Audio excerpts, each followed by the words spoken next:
আমি সবার সঙ্গে একটা ঘরোয়া বৈঠক করার জন্য অনেকদিন থেকে চিন্তা করছিলাম, কিন্তু আমার অভিজ্ঞতার অভাবে সেটা করে উঠতে পারতেছিলাম না। শুরু হয়েছিল যখন আমরা ডিসি কনফারেন্স করলাম, আমার খুব ভালো লাগলো যে সবার সঙ্গে দেখা হলো। সঙ্গে সঙ্গে বললাম যে আমরা জেলা পুলিশ সুপারদের নিয়োগ একটা করতে পারি, এরকম খুব ভালো হবে, একটা নিয়মিতভাবে করে এরকম। তো বেশ কয়েকবার বলেছি, মনে হয়েছে একটা কাজ হবে, কেউ এটা অর্গানাইজ করবে, কিন্তু আমাদের একটা কথায় রয়ে গেছে, এটা হয়নি। সেটি একদিন সম্প্রতি আবার কথাটা উঠাতে, তো ঠিক আছে এটা আমরা করি। একটু দেরিতে হলো, তা হলো, আমরা সবাই একত্রে বসলাম, খুব ভালো লাগলো সবার সঙ্গে দেখা করে, যেটা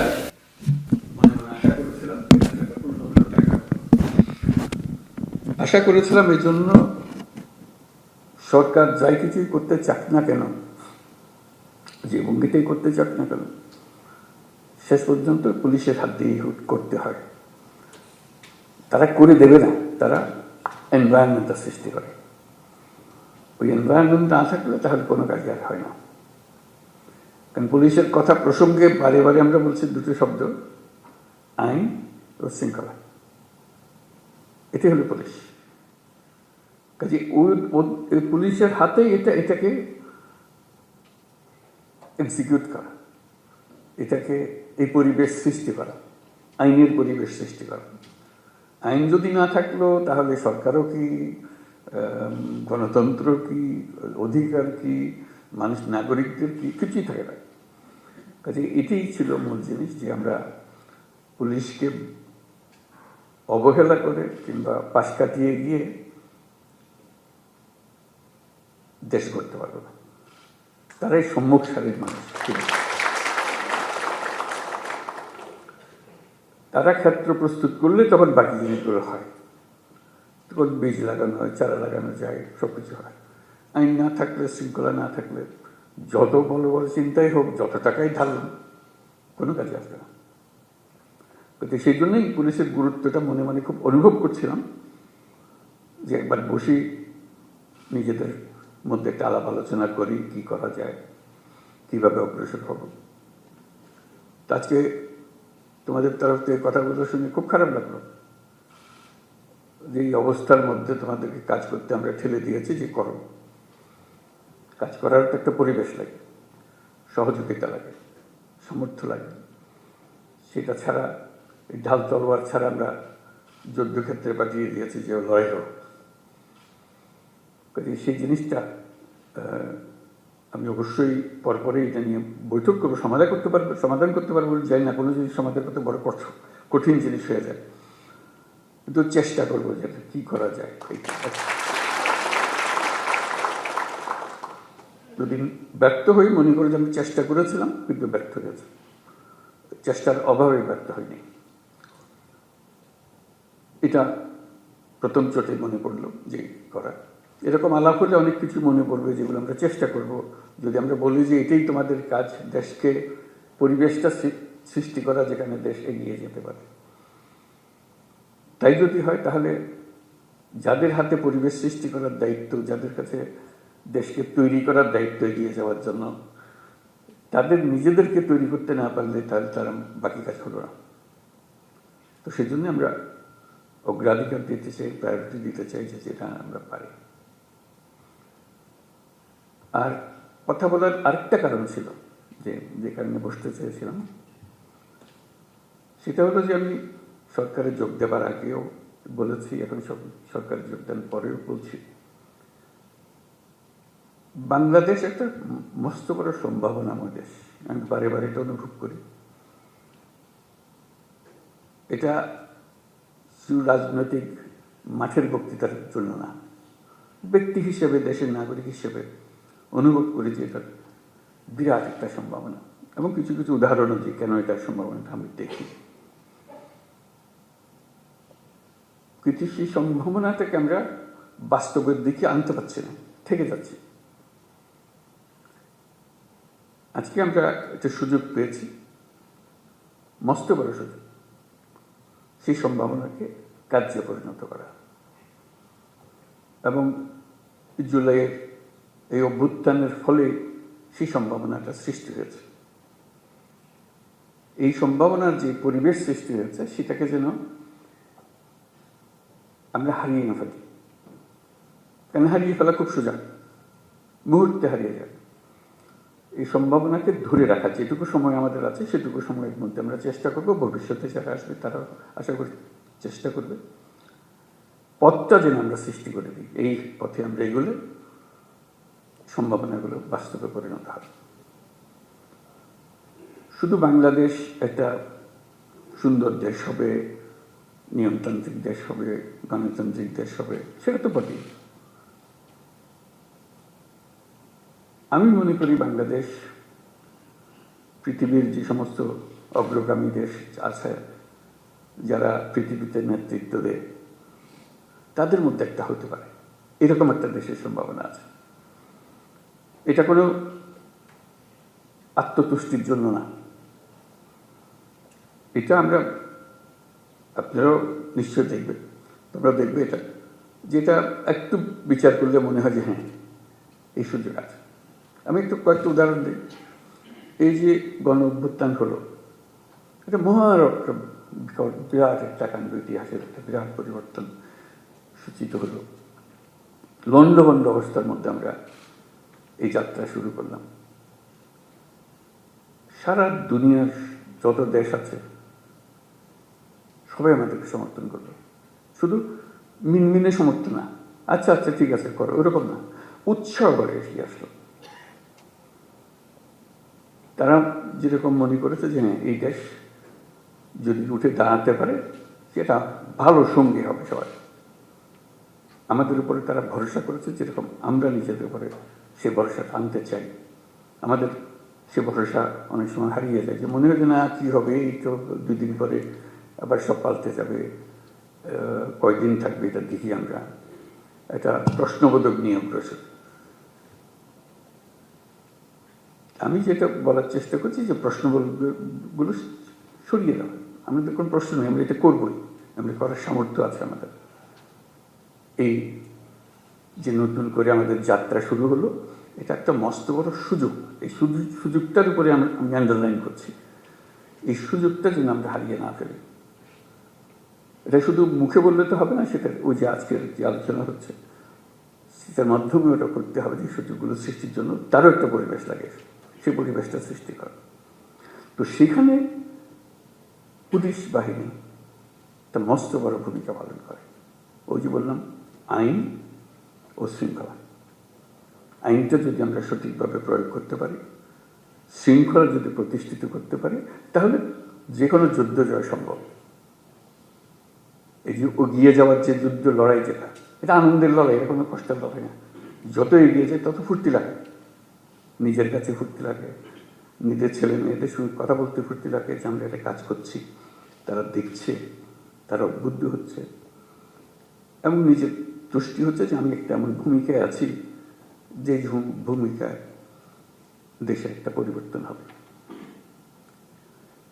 আমরা নতুন বাংলাদেশ বলে শব্দটা বলি সবসময়, নতুন বাংলাদেশ, এটা কথার কথা না। এটা নতুন বাংলাদেশ আমরা এই জন্য বলি যে পুরনো বাংলাদেশ হচ্ছে অন্ধকার এক যুগ, আমাদের ভয়ঙ্কর একটা যুগ। সেই ভয়ঙ্কর দিন থেকে আমরা সুন্দর ঝলমলে একটা দিনে আসতে চাই, সেটা হলো নতুন বাংলাদেশ। পুলিশ বাহিনীরও মুশকিল হলো ওই অন্ধকার যুগের তারা অ্যাক্টিভ পার্টিসিপেন্ট ছিল, নিজের ইচ্ছায় না, সরকারি কাজ করতে হয়, কাজে কাজ করেছে, আমরা কাজ করছি, আমাদের হুকুম পেয়েছে, করেছে, করতে করতে আমরা ওরকম চিন্তাতে পড়ে গেছি। কাজে নতুন বাংলাদেশ সৃষ্টি করার জন্য তোমাদেরকে ওই চিন্তার থেকে বেরিয়ে আসতে হবে যে না আমরা নতুন বাংলাদেশ সৃষ্টি করব। আমাদেরকে অনেক দোষ দেয়, আমরা দেখিয়ে দেবো মানুষ খারাপ না, আমরা খারাপ মানুষের পাল্লায় করেছিলাম, আমরা সে খারাপ মানুষ থেকে বের হয়ে এসেছি, আমরা ভালো মানুষ, আমরা দেখো কি করতে পারি। সেই দৃঢ় চিন্তাটা মাথার ভিতরে রাখতে হবে যে আমরা একটু দেখিয়ে ছাড়বো। আমাদেরকে সবাই গালিগালাজ করে, মন্দ বলে, আমাদের কাজের মাধ্যমে আমরা দেখাবো যে আমাদের হাত দিয়েই এই নতুন বাংলাদেশ সৃষ্টি হবে। আমরা একটা তাতে বড় রকমের ভূমিকা পালন করব, কারণ আমাদের কাছেই রয়েছে আইন এবং শৃঙ্খলা। এইটা আমরা প্রতিষ্ঠা করব। এটা প্রতিষ্ঠিত করতে পারলেই ওই এনভায়রনমেন্টটা সৃষ্টি হয় যেখান থেকে এটা উড়ান দেবে। দেশটা উড়ান দিতে হলে তার একটা মোমেন্টাম জেনারেট করতে হয়। এই মোমেন্টাম জেনারেট করার জন্যই হলো এটা, যে আমাদের আইন এবং শৃঙ্খলাটাকে প্রতিষ্ঠিত করা। মুখের কথা না, মানুষ দেখলেই, পুলিশ দেখলে মানুষ আশ্রয় পায়। এখন পুলিশ দেখলে ভয় পায়, কি আমার খ্রিস্টের মধ্যে আটকে ফেলে, একটা ভয়ঙ্কর একটা ক্যারেক্টার। পুলিশ হলো বন্ধু, এটাই হলো। কারণ আমি আইনের পক্ষের মানুষ, আমি আইন প্রতিষ্ঠা করার মানুষ। আইন হলো আমাদের সবার আশ্রয়, তো পুলিশ হলো সে আশ্রয়দাতা, যে আমি আইনের আশ্রয় নিয়ে আসছি, আইন আমাকে আপনাকে সুরক্ষা দেবে। এটা যদি আমরা এই ইমেজটা যদি প্রতিষ্ঠিত করতে পারি, অতীতের সব কথা মানুষ বলে যাব। কাজে এটা নিয়ে কান্নাকাটি করে কোনো লাভ নাই, কারণ সেইটা আমরা বদলাতে পারবো না। সেই 16 বছরের ইতিহাসে আমরা বদলাতে পারবো না। সেই 16 বছরের কালিমা আমার সারা গায়ে মাখা আছে, আমি রাতারাতি পাল্টাতে পারবো না। এটা মানুষ হিসেবে আমি আমার কর্তব্য নির্ধারণ করতে পারি, আমি আমার সম্পূর্ণ নতুন ভাবমূর্তি আমি প্রতিষ্ঠা করতে পারি। এবং যেই সরকার তোমাদের নিয়ে কাজ করছে, সেই সরকারের ইচ্ছা যে তোমরা সেই ভাবমূর্তিতে চলে আসো, যাতে করে সবাই, দুনিয়া সবাই দেখে, মানুষ, দেশের মানুষও দেখে আমরা শুধু পুলিশ বাহিনী না, আমরা নতুন বাংলাদেশের পুলিশ বাহিনী। এই ক্যারেক্টারটা জন্য দেখলে মনে হচ্ছে না, এই লোকটা, এই পুলিশটা নতুন বাংলাদেশের পুলিশ।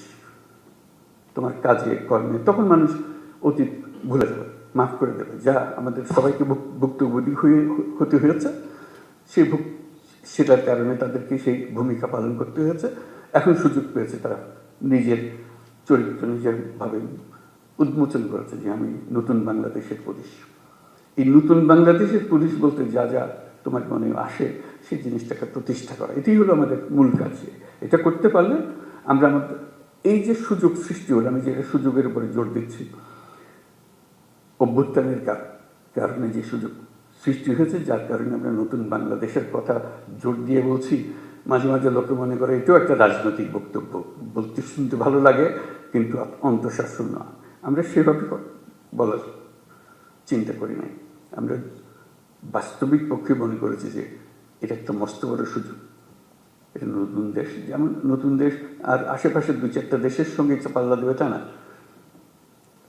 আমরা দুনিয়ার মাঠে খেলোয়াড়, আমরা ছোট মাঠে খেলোয়াড় না।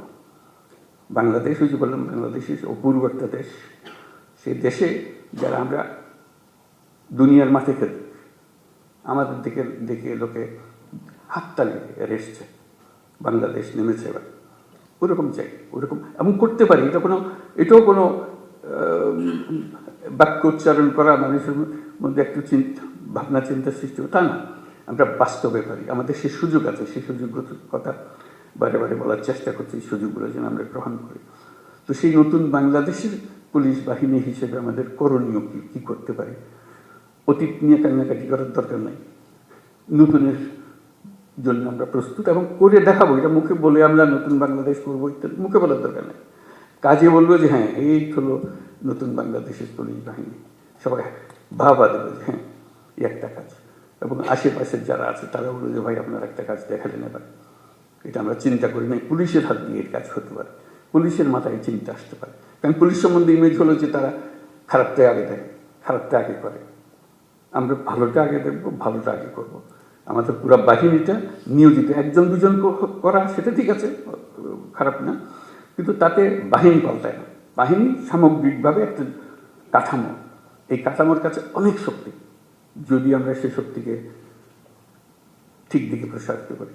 সেটি বলার জন্য, যে কমিউনিকেট করার জন্য, যে আমরা এই সুযোগটা গ্রহণ করি, আমরা কি কি করলে হবে সেই আলোচনাটা আমরা শুরু করি। যে এই জিনিস হলে এটা একটা টিম ওয়ার্ক, তো এটা তো আর একক উপদেষ্টা মহোদয় হুকুম দিয়া দিল আর তোমরা করে ফেললে, এরকম না। এটা সবাই মিলে একটা টিমের মতো খেলতে হবে। এবং বাংলাদেশের যত টিম আছে সবচেয়ে গুরুত্বপূর্ণ টিম হলো তোমরা, পুলিশ টিম। আমরা বহু টিম আছে, ব্যবসা বাণিজ্য অন্যান্য বহু রকমের জিনিস, কিন্তু গোড়াটা ঠিক করে দিতে হয় পুলিশকে। ওই যে বললাম তো, পরিবেশ তার হাতে। পরিবেশ মানে কাজ করার পরিবেশ। এই পরিবেশটা তোমাদেরকে সৃষ্টি করতে হবে, এবং তোমরা পারবে, না পারার কিছু নেই। এবং যদি অতীতের কোনো কাজে তোমার কাছে অনুশোচনা এসে থাকে, দুঃখ এসে থাকে, এই হলো সুযোগ। এই দুঃখটাকে মোচন করার জন্য এমন কাজ করব, মানুষ ওটা শুধু ভুলে না, এই যেটা নতুন কাজ সেটা দিয়ে আমাকে স্মরণ করবো। অতীতের প্রশ্ন উঠবে না আর আমার কাছে, তারা পরিষ্কার দেখবে যে আমরা কী করি না করি। এই জিনিসটা করা, তো সেটা বলবো যে আমরা তো করতে চাই, কীভাবে করব, আমাদের তো সুযোগ দিচ্ছে না। এই সুযোগটা কীভাবে আমরা করতে পারি? আমরা সবাই মিলে একটা টিম, তোমরা একটা টিম আলাদা এরকম না, আমরা সবাই মিলে একটা টিম। তোমাদেরটাও সেই সুযোগ করে দিতে হবে, যাতে করে আমরা যতটুকু আমাদের সাথে আছে সেগুলো, সেই আয়োজনগুলো করে দেওয়া, যাতে আমরা করতে পারি। বাংলাদেশের সুযোগের মধ্যে একটা যেটা যে বললাম যে মস্ত বড় সৌভাগ্যবান যাতে তার মানুষ, মানে আমরা সবসময় চিন্তা করে এসেছি যে বাংলাদেশে এত মানুষ, এর কপালের দুঃখ ছাড়া আর কিছু নেই, খালি বাড়ছে তো বাড়ছেই, এতগুলো মানুষ। বাস্তব পরিস্থিতি তো উল্টা। আমরা এত সৌভাগ্যবান জাতি যে আমাদের শক্তির অন্ত নাই, মানুষের শক্তি। মানুষের শক্তির সঙ্গে কেউ পাল্লা দিতে পারে। মানুষের ভিতরে ভীষণ রকম একটা সৃজনশীলতা আছে, যে সমস্যা দিকে সেই সমস্যাকে উল্টে ফেলে। এটা সমাধান এমন জিনিস হয় যে মানুষ চিন্তাও করে না, এটা সমস্যা ছিল, এটা এসে অদ্ভুত রকম করে পাল্টে ফেলছে। আমাদের সেই সামর্থ্য আছে, কারণ আমাদের যে জনসংখ্যা তার বেশিরভাগ হইল একেবারে কাঁচা তরুণ। এরকম দেশ দুনিয়াতে নাই, এত মানুষ, এত তরুণ মানুষের দেশ।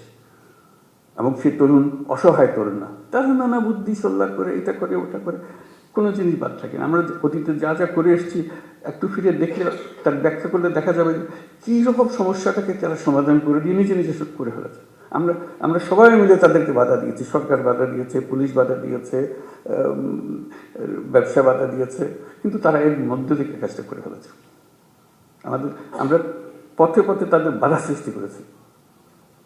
সরকারের একটা ভূমিকা হলো বাধা সৃষ্টি করা, আমরা সে বাধাকে তাকে দিয়েছি, সেই বাধাকে অতিক্রম করে তাকে করতে হয়েছে। এখন আমাদের যেটা শপথ নিতে হবে, সিদ্ধান্ত নিতে হবে যে মানুষকে আমরা বাধা দেব না, তার পথকে আমরা সহজ করব, তার পাশে থাকবো। তাহলে দেখবে যে এই দেশের এখন সমস্যা থাকবে না। শুধু তার পাশে থাকা, শুধু আইনের ভিতরে তাকে রাখতে হবে। তাকে বলতে ভাই আইনটা পাল্টেন না, আইনটা হাতে নিয়েন না, আইনের ভিতরে থাকেন, আমি যা দরকার আমি করে দেবো আপনার জন্য, আইনের ভেতরে থাকেন।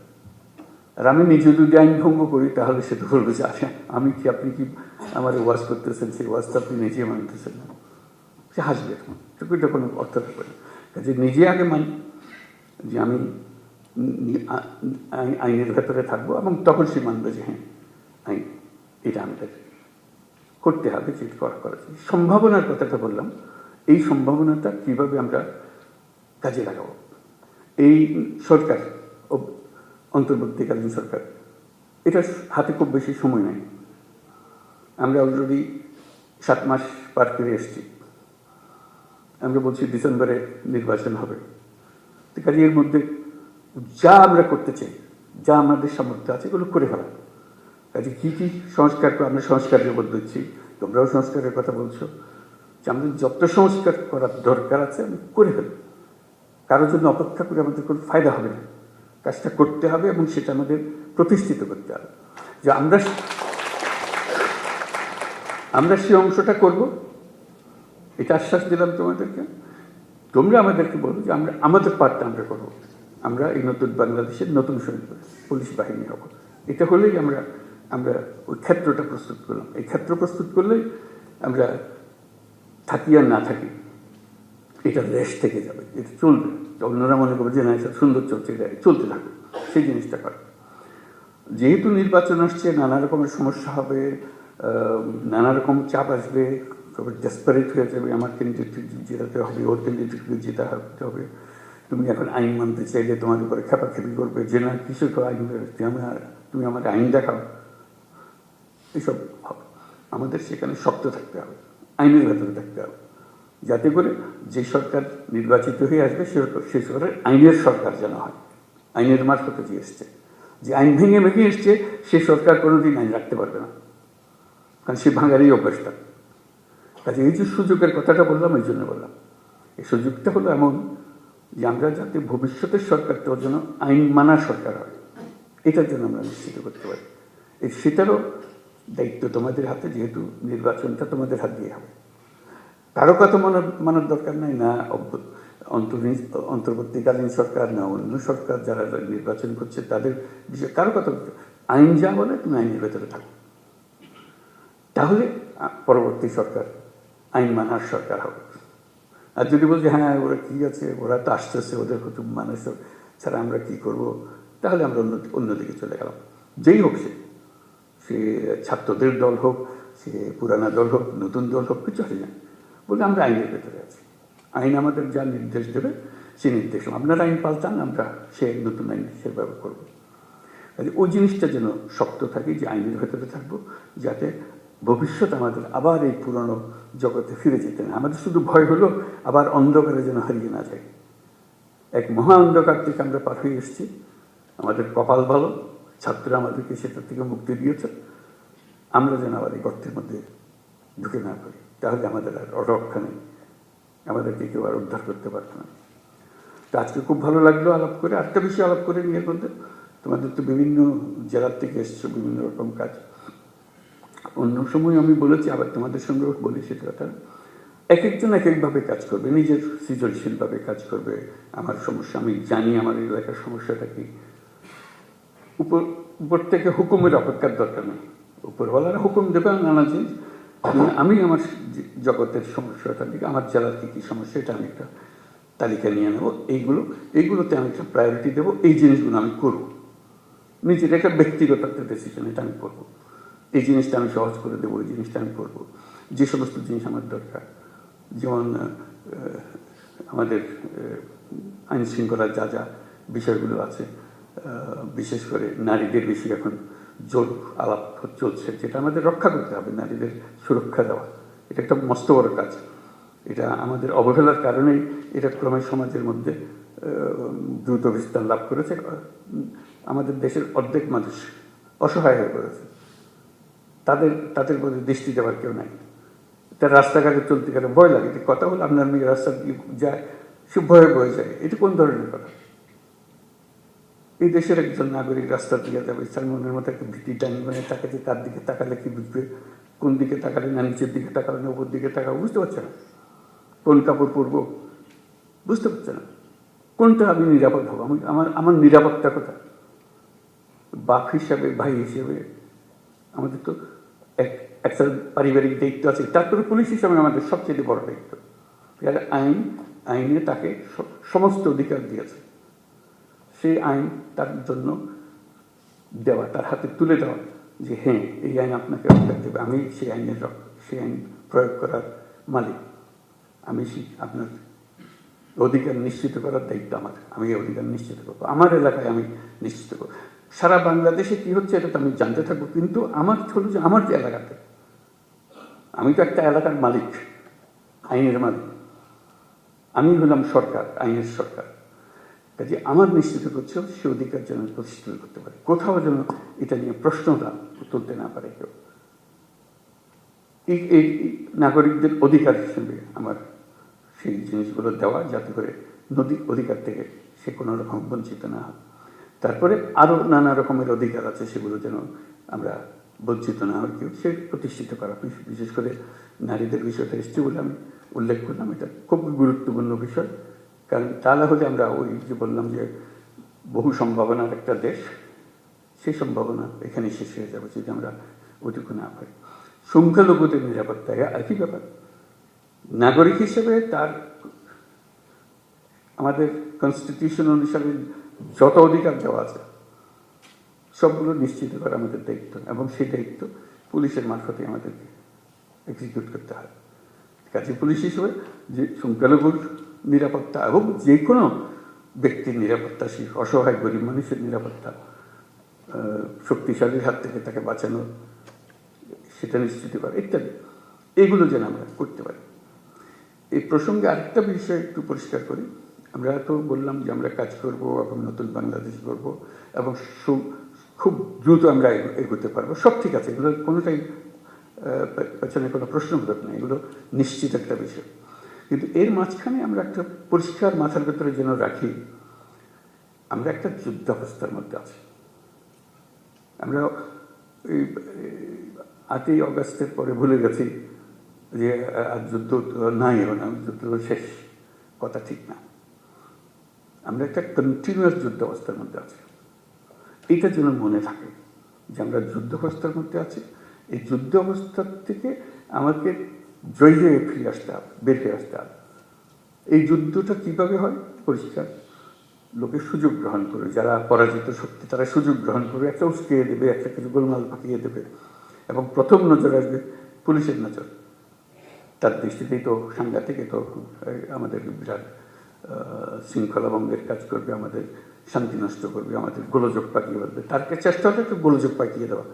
সে তো সম্মুখ যুদ্ধে আসতে পারছে না, সে কথা একটা প্রচার করবে, প্রচার করে দিয়ে একটা মহাকাণ্ড তুলে দেবে যে এই ওকে মেরে ফেলেছে, ও কী হয়েছে, ও এইরকম করেছে, একটা কথা, একটা ছবি ছাপিয়ে দেবে, একটা পোস্টার লাগিয়ে দেবে ইত্যাদি। এটা কন্টিনিউয়াসলি চলতে থাকবে, কারণ সেই যুদ্ধ ক্রমাগত তীব্রতর হবে। যতই নির্বাচন কাছে আসবে ততই তীব্রতর হবে, কারণ ওই পরিবর্তন হয়ে গেলে আবার তারা মনে করবে যে আমরা আরেকবার পরাজিত হয়ে গেলাম, ওখানে যদি পরাজিত হয়ে যায়। কাজে সেই এটা তীব্রতর করতেই থাকবে। ওইখানেও ফ্রন্ট ফোর্স হলো পুলিশ বাহিনী, নজরে রাখা এবং সবার দিকে খেয়াল রাখা। কাউকে সন্দেহ করেছি তার মানে এই নয় যে তাকে এখনই আমাকে কারাগারে নিয়ে, তা না। সেও দেশের নাগরিক, কাজে দেশের নাগরিক হিসাবে তার অধিকার আছে, যদি নাগরিক হিসাবে থাকে। আর যদি দোষ করে থাকে তার উপর নজর রাখবে, দোষ করা মাত্র যেন আমি তার ধরে রাখতে পারি, যেটা আমাদের নিরাপত্তা বিঘ্নিত করছে, আমার আইন ভঙ্গ করছে ইত্যাদি ইত্যাদি যেগুলো আছে। কাজে যেটা আমার আন্ডারলাইন করার কথা যে আমরা যুদ্ধাবস্থার মধ্যে আছে, এই যুদ্ধাবস্থা চলতে থাকবে, বিশেষ করে ইন্টেন্সিফাই হবে, ক্রমাগতভাবে এটা ঘনীভূত হবে। এই মেঘ আস্তে আস্তে কালো মেঘ, কাল থেকে আরও প্রচণ্ড বেগের মেঘ, ঘূর্ণিঝড় ইত্যাদি হতে থাকবে। আমরা যদি সতর্ক থাকি তাহলে এটাকে আর বাড়ার সুযোগ দেওয়ার দরকার হবে না। এই প্রসঙ্গে দেখা যাবে যে অনেক অপপ্রচার, এগুলো তোমরা পরিচিত, সব অপপ্রচার যে হয়, অপপ্রচারের একটা মহা কারখানা আছে। নিত্য নতুনভাবে অপপ্রচার হবে, তোমাকেও কনফিউজ করে বলবে যে আসল কথা তুই বুঝতে পারতেছ না এটা কী হইতেছে। ঠিক আছে, সেটার থেকে বাঁচা, এই অপপ্রচার থেকে বাঁচা। অপপ্রচারে কোনো একটা সূত্রপাত হলে তোমার এলাকায় যদি হয়, সঙ্গে সঙ্গে এটা রিপোর্ট করা যে এখানে একটা অপপ্রচার চলছে, এটাকে শিগগিরই এটাকে পরিষ্কার করে ধরতে হবে, লোকে যেন ভুল ধারণার মধ্যে না থাকে। নড়াচড়া ইত্যাদি, কারাই অপপ্রচার করছে, কারাই ফ্যাক্টরি বানিয়েছে, কোথায় বানিয়েছে, কারণ তাদের এন্ট্রান্স সর্বত্র, যেহেতু তাদের হাতে বিশাল অঙ্কের টাকা আছে, কী পরিমাণ টাকা আছে সেটা পত্রপত্রিকায় তোমরা দেখতেছো। ওইটার থেকে ওই যুদ্ধটা আমাদের জয় করতে, আমরা এই যুদ্ধকে উঠতে দেবো না এটা। আর আমাদের জগৎকে আমরা যে নতুন বাংলাদেশ গড়তে চাই, সেই নতুন বাংলাদেশ দিকে আমরা অগ্রসর হব। এটা ডিসিদের মিটিংও বলেছিলাম, এখানেও সেটা বলি আমি, এটাও আমার কাছে খুব গুরুত্বপূর্ণ বিষয়। সেই জন্য এটা হলো যে আমরা 64 জেলার 64 জন দায়িত্বে আছে। 64 জন তো একরকম না, একটা হলো যে ব্যক্তিগতভাবে একরকম না, একটা হলো যে কেউ অ্যাক্টিভ, কেউ একটু ইনঅ্যাক্টিভ, দুদিন পরে করতেছে, আজকে যেটা করার কথা কালকে বলবো, পরশু করবো, এরকম। তো সেটা যে আমরা যাচাই করবো কীভাবে, সেই জন্য স্বরাষ্ট্র মন্ত্রণালয়কে বলবো একটু খেয়াল রাখা, এটা একটা প্রক্রিয়া সৃষ্টি করা, যাতে করে উৎসাহ হয়। আমার কাজের মধ্যে একটা উৎসাহ আছে, আমি যেন ঝিমিয়ে পড়লে এটা আমাকে জাগিয়ে দেয়। আমি পারি, কিন্তু একটু ঝিমিয়ে গেলে একটু চাঙ্গা করে কী করা, আমি প্রস্তাব দিচ্ছি যে র্যাঙ্কিং করা। প্রতি মাসে এই 64 জেলাকে 1 থেকে 64-তে নিয়ে আসা, সবাই কে কোন স্থানে আছে। ক্লাসে এরকম হয় না যে ফার্স্ট বয় সেকেন্ড বয় হয়, ফুর্তি লাগে, আমার একেবারে লেজের গোড়ায় দিয়েছি, আমার খুব খারাপ লাগে। আমি পারি, তখন আমার একটু গোসা লাগে যে কী বলে ওই কারণে আমার উপরে যায়, আমি হচ্ছে অনেক ভালো করি। কত বলবো যে আমার জেলাটা আসলে খারাপ, আমাকে এই জন্য হয়েছে, পরে বলছে না ওরটা অত খারাপ, ওটা তো ভালো না, ও তো আমার উপরে চলে গেছে। এই জিনিসটা করে, এটা খেলার মনোবৃত্তি থেকে, কোনো কাউকে শাস্তি দেওয়ার জন্য না, যে এটা খেলোয়াড়, যে সবাইকে জানানো হবে এই কী ক্রাইটেরিয়াতে হবে সেই ক্রাইটেরিয়াটা তার ঠিক করে দেবেন। তোমরা জানো যে এই ক্রাইটেরিয়াতে বিচার হয় এবং প্রতি মাসে এটা তৈরি হয় 1 থেকে 64। তো আমাদের যেটা হবে, তাদের স্বরাষ্ট্র মন্ত্রণালয়কে বলবে, যেটা হবে একই ব্যক্তি বারে বারে 64তে থেকে যায়, এটা নিয়ে এখন আমাদের সন্দেহ। আগে যে 64 ছিল 66, তারপর 63তে চলে গেছে, তারপরে 50-এ চলে গেছে, তারপরে 32-এ চলে গেছে, সে নড়াচড়া করে। এইগুলো 64 আর নড়ে না দেখি, খালি ওখানেই থাকে। তাহলে তার মধ্যে একটা বেসিক প্রবলেম আছে, হয় এটা তার পারিপার্শ্বিক একটা প্রবলেম অথবা তার ব্যক্তিগত একটা প্রবলেম। সেটার দিকে নজর দেওয়া, তার একটু সাহায্য করা, যে একটু নড়াচড়া, একটু 2-1 ধাপ উপরে ওঠার চেষ্টা করে, উৎসাহিত করা। কেন এটা উৎসাহিত করা, ইনসেন্টিভ দেওয়ার জন্য, যে আমরা দেখালাম যে কী হলো। ওই শুধু নজর রাখা যে জায়গাতে আছে নিচের দিকে, সেই নিচের দিকে থেকে যাচ্ছে, উঠতে ওঠার চেষ্টা করতেছে না বা পারতেছে না, তাহলে তাকে ট্রেনিং দিতে হবে, তাকে আরেকজন সাহায্য করে দিতে হবে, যাতে করে সে একটু উপরে উঠতে পারে। আর যে 10-এর মধ্যে ঢুকে গেছে আর 10 থেকে নামতেছে না, বাবা সে শক্ত করে ধরছে, সে ভালো, তার দিকে একটু নজর রাখা, যে হ্যাঁ ভালো কাজ, ভবিষ্যতে অনেক কাজ দায়িত্ব দেওয়া যাবে থাকে, যে 10-এর মধ্যে থাকে, প্রত্যেকবারের দিকে 10। এরকম একটা প্রক্রিয়া করে ফুর্তি লাগে কাজ করার মধ্যে। তা আমরা প্রযুক্তিকে আনতে চাচ্ছি আমাদের কাজের মধ্যে। আমরা পুলিশ রিপোর্ট করা, কী বলে এটা, মামলা রুজু করা, এগুলো অনলাইন, এগুলো আছে না, অনলাইন চালু করে কাজ হচ্ছে আমি ভালো। এই অনলাইন আমরা সব যত কিছু আছে এখন অনলাইন করার চেষ্টা করি, এটা দিয়ে শুরু হলো অনলাইন, এটা মামলা রুজু করা। আমরা দেখবো তো কোন জেলাতে কয়টা হয়, এটার একটা ছবিটা দিয়ে দেওয়া, টেবিলটা দিয়ে দেওয়া। এই জেলাতে এই মাসে, এই মার্চ মাসে 32টা হয়েছে, এই মাসে, আগের মাসে 30টা ছিল, আগের মাসে 20টা ছিল, এখন 32টা হয়েছে। আরেকজনের প্রথম মাসে 20টা ছিল, তার মধ্যে 40 হয়েছে, তারপর 80টা হয়েছে। দ্রুত চলে যাচ্ছে, একই কাজ। একজনে সবাইকে উৎসাহিত করছে, যেখানে কাজ আটকে যাচ্ছে সেখানে তাকে সাহায্য করছে, যে আমি ফোন করতেছে, ভাই কি আমাদের এখানে আটকাই দিলেন, কি এটা চলতেছে না, আমার পারতেছে না, তো আমরা আমাদের বারবার কমপ্লেন আসছে, আসেন একটু ঠিক করে দেন, নাহলে আমি পিছিয়ে যাব। অর্থাৎ এই সংখ্যাটা বাড়তে হবে। আসতেছে মামলা, আসতেছে কিন্তু লিখিতভাবে আসতেছে, আমরা বলি না লিখিত মামলা আস্তে আস্তে আমরা বন্ধ করে দেবো। এটা অনলাইনে আসতে হবে, অনলাইনকে তাকে অভ্যস্ত করা, যে হ্যাঁ আসলে ভাই আপনাকে দেখাই দেবো, আর চলেন আপনি অনলাইনে করেন। এটা সে তো জানে না অনলাইন প্রথম দিকে, কাজে আসলেও আরেকজন বলবো আসছে, একজন সময় হয়ে গেছে, আপনি তো অনলাইন শিখে ফেলেছেন, ওইখানে শহরে অমুক জায়গাতে আছে, ওরা করে এগুলো, আপনি ওখানে যেন ওরা করে দেবে, আমার কাছে আসার দরকার নেই। উৎসাহ সহকারে তারা দেবেন, যাতে আর নম্বরটা বাড়ে, আপনার অনলাইনের সংখ্যাটা বাড়ে। যত অনলাইনের সংখ্যা বাড়বে তত বুঝলাম যে কেউ না কেউ ইনিশিয়েটিভ নিচ্ছে, ইনিশিয়েটিভ নিলে কাজটা হতে পারে, সে কাজগুলো করে দেওয়ার জন্য। এরকম প্রত্যেকটা জিনিস মানে অনলাইনের মধ্যে আমরা আনতে থাকবো। ন্যাশনালি অনেক জিনিস আমরা অনলাইন নিয়ে আসবো, যেমন কর দেওয়া, ট্যাক্স দেওয়া, পুরো ট্যাক্স সিস্টেমটা অনলাইন হয়ে যাবে, অনলাইনে দেবে। অর্থাৎ তাকে সরকারি অফিসের পেছনে দৌড়াদৌড়ি করতে না। এগুলো আছে, দোকান আছে, তার এখানে আমি ট্যাক্স দিতে পারি, ব্যাট দিতে পারি, যা যা করতে হয়, লাইসেন্স নিতে পারি, সব কিছু দেওয়া আছে। আমার তথ্য দিলে সে আমার লাইসেন্সটা দিয়ে দেয়, ফুরে গেছে, তার সঙ্গে আর কোনো সেই দোকানের সাথে বসে আছে, আমি শুধু গিয়ে তাই করতেছি। এরকম প্রতিটি ক্ষেত্রে আমরা ওই সিস্টেমে আমরা চলে যাচ্ছি আস্তে আস্তে। যেমন এখন ইয়ের ব্যাপারে, পাসপোর্টের ব্যাপারে বলেছি, নিশ্চয়ই তোমাদের নজরে এসছে, আমরা বলছি পুলিশ ভেরিফিকেশন লাগবে। প্রথম সব চমকে গেছে, আর বলে যে পুলিশ ভেরিফিকেশন, এত অভ্যস্ত হয়ে গেছে আমরা পুলিশ ভেরিফিকেশনে, যেটা তুলে দেওয়া মাত্র চমকে উঠেছে, কারণ অথচ এটা কোনো দরকার নেই। আমি এই দেশের মানুষ, আমার এনআইডি ছাড়া প্রতিষ্ঠিত করেছে, আমি এই দেশের নাগরিক। নাগরিক হিসেবে পাসপোর্ট পাওয়া আমার অধিকার। আমার যদি কোনো কেস থাকে, মামলা থাকে, সরকার আমাকে সেটার জন্য বাধ্য করে বলে যে না এই লোকের মামলা আছে, তাকে কোনো সময় পাসপোর্ট দেওয়া যাবে না, সেটা সে করতে পারে। তার ইয়েতে গেলেই আমরা পাবো, তার আইডিতে গেলেই আমরা পাবো ডেটাবেসে যে তার নামে মামলা আছে, পরিষ্কার হয়ে। কারণ ভেরিফিকেশনের দরকার নেই। এই একটা মামলা মাসের পর মাস, বছরের পর বছর চলে যাচ্ছে, সে বেচারা পাসপোর্ট পাচ্ছে। তো আমরা বলছি একটু ভেরিফিকেশন রাখলাম। তখন প্রশ্ন উঠলো, এটা একটু বিপদে ফেললেন আমাদের, রোহিঙ্গারা যদি এর মধ্যে ঢুকে যায়, কারণ ভেরিফিকেশন লাগাতে, ভেরিফিকেশনে বুঝতে পারতাম যে এটা রোহিঙ্গা, কাজে তারা আমরা পাসপোর্ট দিতাম না।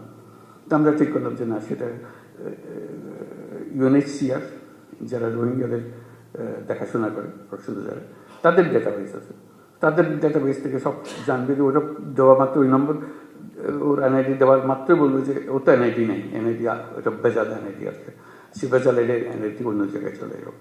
তো তখন তার ইয়েগুলো আছে, বায়োমেট্রিক্স আছে, বায়োমেট্রিক্সটা দিলেই সঙ্গে সঙ্গে বলবো যে এটা রোহিঙ্গা ক্যাম্পের বাসিন্দা।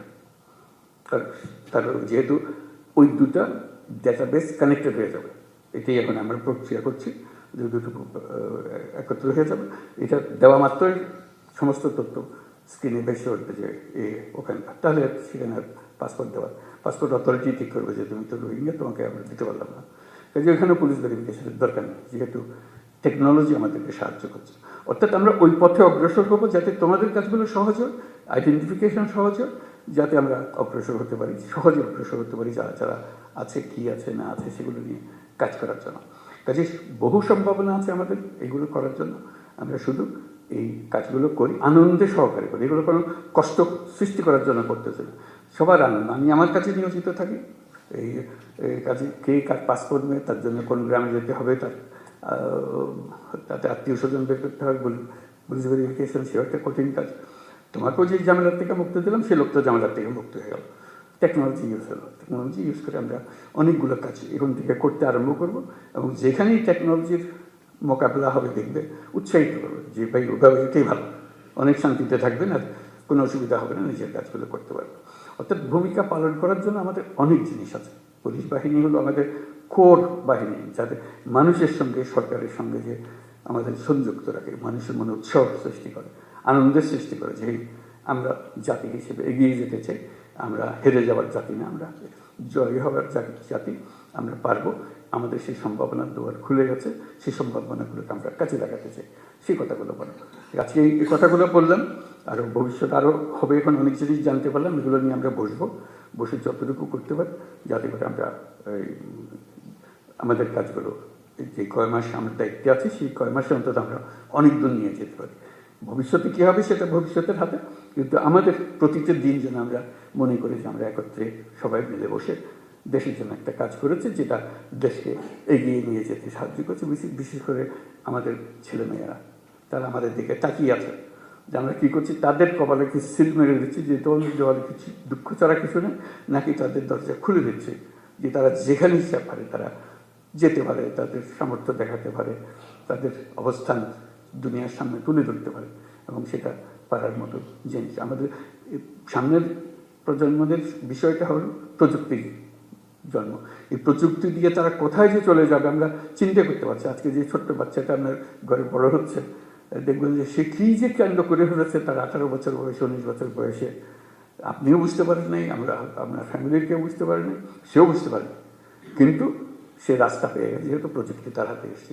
প্রযুক্তি একটা হলো যে আলাদিনের চেরাগের মতো, এটা যার হাতে গেছে সে এটা নিয়ে যে কোনো জিনিস করতে পারে। আমরা স্টারলিংকের কথা বলছি, যে স্টারলিংক আশা করি কিছুদিনের মধ্যেই শুরু হয়ে যাবে। হয়ে গেলে দেখবেন যে ফাস্ট ইন্টারনেট, খুব দ্রুত গতির ইন্টারনেট হয়ে গেলে এই বর্তমান যে ইন্টারনেট আছে তার তুলনায় এটা এত গতি, তাতে সমস্ত কিছু হাতের মুঠোয় চলে আসবে, মুহূর্তের মধ্যে হাতের মুঠোয় চলে আসবে, যে যা করতে চায়, আর কারোর জন্য অপেক্ষা করতে হবে। এটা তো একটা টেকনোলজি, এরকম বহু টেকনোলজি আরও আসতে থাকবে, যাতে আমাদের হয়তো একটু ধাক্কা খেয়ে এটা শিখতে হবে, কিন্তু বাচ্চারা জন্ম থেকে শিখে হবে। কেমনে শিখে, কে শেখাবো আমরা জানতেও পারি না, কিন্তু সে শিখে ফেলছে সব কিছু। 10 বছরের বাচ্চা, 11 বছরের বাচ্চা সবাইকে শেখাতেছে কী হইতে হবে। তুমি পারবে না, আমার আমি করে দিচ্ছি, 1 সেকেন্ডের মধ্যে সে করে দিল। আমি ঘন্টা খানিক ধরে চেষ্টা করছি, এটা পারতেছে না, সে 1 সেকেন্ডের মধ্যে এটা করে দেয়। তার মধ্যে একটা বিল্ট ইন একটা জিনিস আছে যেটা আমাদের মধ্যে নাই, আমরা পারিনি, আমাদের জমানায় সেটা ছিল না বলে। এখন তার জমানায় এসছে, সেটাতে ওস্তাদ হয়ে গেছে, সেই জগতের মধ্যে আমরা প্রবেশ করছি। ওকে এখন বাড়ার সুযোগ দেন, উড়ার সুযোগ দেন, সেই জন্য আমাদেরকে সবাই নিয়ে উড়ান দিতে পারে। তো সবাইকে ধন্যবাদ। আজকে কথাবার্তা হলো, আশা করি ইনশাল্লাহ ভবিষ্যতে আবার এরকম সুযোগ হবে এগুলো বলার জন্য, আলাপ করার জন্য। আপনাদের বাকি অনুষ্ঠান চলতে থাকুক। আজকে আপনাদের কাছ থেকে বিদায় নেব। আসসালামু আলাইকুম।